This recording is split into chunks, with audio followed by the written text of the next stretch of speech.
아주 오래전 세상은 지금처럼 단단하지 않았습니다. 고대 중국 사람들은 둥근 하늘이 내 끝에서 받쳐지고 그 아래에 넓은 땅이 놓였다고 그렸습니다. 그런데 어느 날 그 질서가 한꺼번에 무너졌습니다. 하늘에 내 끝이 내려앉고 9지역으로 불리던 땅이 갈라졌습니다. 하늘은 모든 것을 덮지 못했고 땅은 사람과 짐승을 온전히 떠받치지 못했습니다. 갈라진 곳에서는 불길이 솟았습니다.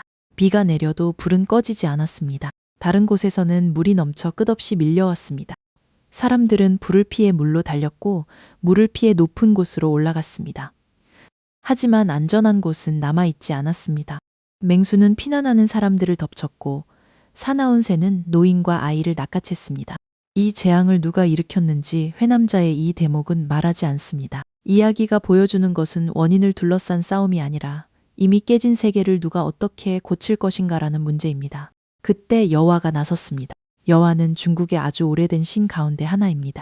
여러 전승에서 사람을 만들거나 복희와 함께 문명의 시작을 이끈 존재로도 나오지만 이번 이야기에서 그녀의 역할은 분명합니다. 무너진 하늘과 땅을 다시 이어 생명이 살 수 있는 세계로 돌려놓는 것입니다. 여호와가 가장 먼저 바라본 곳은 갈라진 하늘이었습니다. 땅에 물을 막아도 위가 열린 채라면 재앙은 끝나지 않습니다. 그녀는 서로 다른 5빛깔의 돌을 모았습니다. 후대 그림에서는 청색과 적색, 황색, 백색, 흑색으로 그리기도 하지만 원문은 돌의 정확한 종류나 빛깔마다의 기능을 설명하지 않습니다. 중요한 것은 서로 다른 돌들이 불 속에서 녹아 하나의 재료가 되었다는 점입니다. 여호와는 거대한 불을 피우고 돌을 달궜습니다. 단단한 표면이 붉게 달아오르고 색색의 빛이 한데 흘렀습니다. 그녀는 녹인 돌을 하늘에 찢어진 틈으로 가져갔습니다. 아래에서는 불길과 홍수가 번지고 있었지만 여호와는 가장 큰 균열부터 메웠습니다. 한 조각으로 다치지 않는 곳에는 다시 돌을 녹였습니다.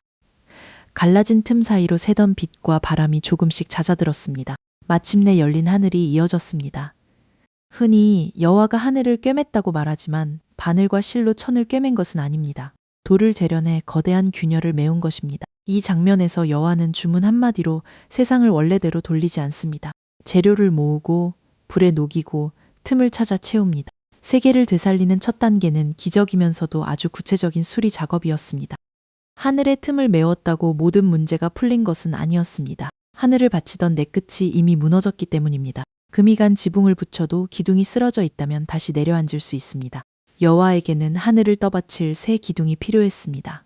그녀는 거대한 자라의 네 다리를 잘라 세계의 네 끝에 세웠습니다. 오늘의 감각으로는 낯설고 거친 장면입니다. 하지만 오래된 우주관에서 자라는 특별한 동물이었습니다. 넓고 둥근 등껍질과 평평한 배는 하늘과 땅의 모양을 떠올리게 했습니다. 물과 땅을 오가는 오래 사는 동물이기도 했습니다. 여호와는 그 다리를 동쪽과 서쪽, 남쪽과 북쪽의 기둥으로 삼았습니다. 하나를 세울 때마다 기울어진 하늘이 조금씩 올라갔습니다. 네 기둥이 자리를 잡자 이어 붙인 하늘은 다시 제 높이를 찾았습니다. 여기서도 해결 순서가 중요합니다. 먼저 찢어진 면을 메우고 다음에는 그 면이 다시 무너지지 않도록 구조를 받칩니다. 5빛깔 돌이 상처를 닿는 재료였다면 자라의 다리는 3개의 뼈대였습니다. 그러나 땅 위에는 아직 검은 용이 날뛰고 있었고 넘친 물도 빠지지 않았습니다. 하늘을 고치는 일과 사람들이 오늘을 살아남게 하는 일은 따로 남아 있었습니다. 여호와는 이제 땅으로 시선을 돌렸습니다. 재앙을 틈타 검은 용이 기주를 어지럽히고 있었습니다. 기주는 고대 중국인들이 자신들이 사는 중심 지역을 가리킬 때 쓰던 이름입니다. 하늘이 이어지고 기둥이 섰어도 이 괴물이 사람을 위협한다면 평화는 돌아오지 않습니다. 여호와는 검은 용을 죽여 땅의 위협을 없앴습니다. 그 다음에는 가장 끈질긴 재앙인 홍수를 막아야 했습니다. 거센 물은 넓은 땅을 덮고 계속 불어났습니다. 여호와가 사용한 것은 화려한 보물이 아니라 갈대의 재였습니다. 갈대를 태워 만든 재를 쌓아 넘치는 물을 막았습니다. 돌과 자라의 다리로 하늘을 고친 여신이 마지막에는 들에서 구할 수 있는 갈대까지 쓴 것입니다. 이 4가지 행동은 서로 다른 문제를 하나씩 겨냥합니다. 5빛깔 돌은 하늘의 틈을 닫습니다. 자라의 4 다리는 무너진 끝을 받칩니다. 검은 용을 없애 사람을 공격하는 직접적인 위험을 끊습니다. 갈대재는 땅을 삼키던 물을 가라앉힙니다. 어느 하나만으로는 세계가 돌아오지 않습니다. 위와 아래, 구조와 생존을 함께 고쳐야 했습니다. 여호와는 가장 눈에 띄는 균열만 막고 떠나지 않았습니다. 불과 물, 맹수와 굶주림 속에 남은 사람들에게 다시 발 디딜 땅이 생길 때까지 일을 끝냈습니다. 마침내 하늘의 상처가 닫혔습니다. 내 끝은 바로 섰고 넘치던 물은 말랐습니다. 기주의 땅은 다시 평평해졌습니다. 사나운 짐승들이 물러나자 살아남은 사람들은 밖으로 나왔습니다. 불길과 홍수를 피해 달리던 발이 멈췄고 노인과 아이도 더는 하늘의 새를 두려워하지 않아도 됐습니다. 회남자는 이 뒤의 세상을 고요하게 그립니다.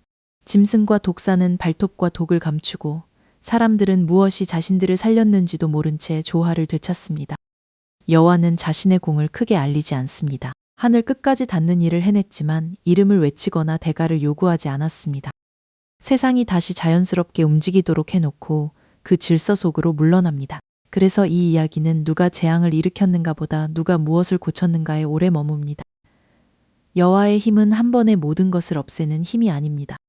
망가진 세계를 살펴보고 문제마다 맞는 재료를 찾아 올바른 순서로 수리하는 힘입니다.